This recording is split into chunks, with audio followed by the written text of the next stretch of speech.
what we are doing this documentary about is something called the men's rights movement. Have you ever heard about that? No, I haven't. What's that about? Can you take a wild guess and think what it'd be about? No, I don't think men have any rights anymore. So you've completely stumped me. Totally. Men don't have any rights anymore? I don't think so. I don't. It seems to me like we're being de-righted. How so? Well, because we have women's liberation, we have equal rights amendment, and a host of other things like that collectively form to create a cloud of political correctness that exclude white men from participating fully in society, in my opinion. Have you had personal experiences with this? Yes. In what way? Well, for example, I was working in a Silicon Valley software company once, and I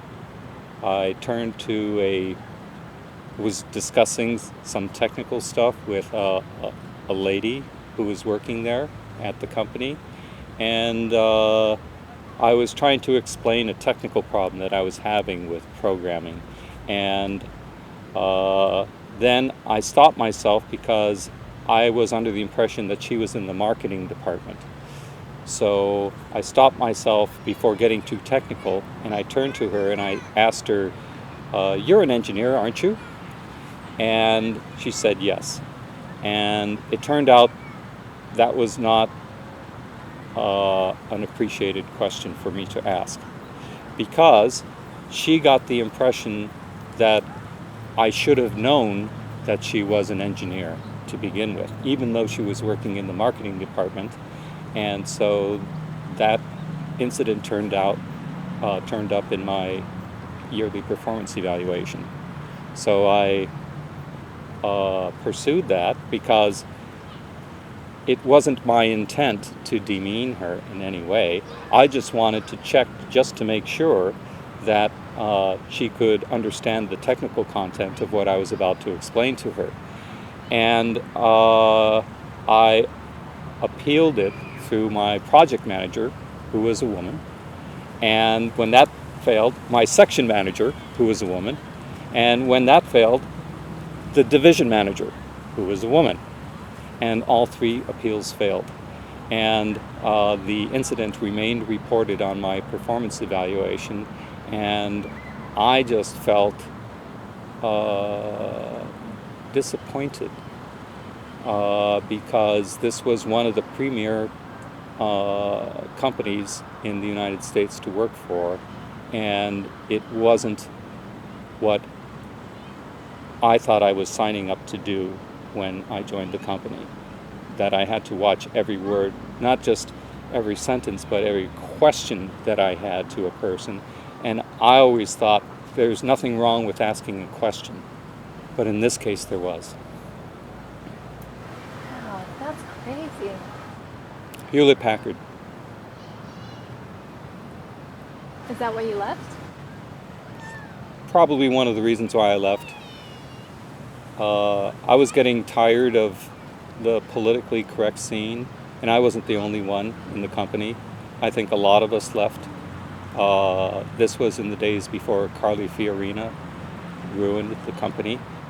So, yeah, it was one of the reasons I left. Usually, when an issue like that happens, and you're working for a person who is an open-minded individual of either sex, you can just approach the individual, explain what happened, explain your side of the issue, and explain what you thought the other person's side of the issue might be, and express sympathy for the other person's point of view, and apologize, and that should be the end of it. But it wasn't the end of it in this case. So I was disappointed. And end of story. And I left the company. Do you think it would have been different if that person working in marketing was a man and you asked, you're an engineer, right? Yes. In my experience, some men get upset when you bring an issue to them, especially if they have strong feelings about the issue. So I can appreciate strong feelings. I can appreciate getting emotional temporarily about something that's essentially supposed to be a technical issue. But I think the ultimate purpose of a company, a corporation, is to be a profit-making vehicle. And I think that we have to be careful as individuals not to let our emotions control our lives. And that, I think, was a mistake that was made in my case with the incident that I described, and it just percolated right up the chain. And I don't think the men's point of view was necessarily represented, because in these days, in an organization, when a man has to work in the company with women, we have to stop and think of every gesture that we make, every word that we say, every question that we ask, and we have to stop and think, now, can this be potentially offensive? And in some cases, we're not going to be able to predict what the reaction of the woman might be, because there are some ways in which a woman can be offended that we will never be able to predict. And then we just run into this kind of black hole of a type of a situation where we get into a situation where we've suddenly become politically incorrect and offended somebody that we never intended to offend. And it makes life difficult, especially if you have to, bring home the bacon and that kind of thing, and put food on the table. So yeah, it's hard. In my case, I just cashed out my stock options and went and bought a bunch of Cisco stock, so it kind of worked out okay.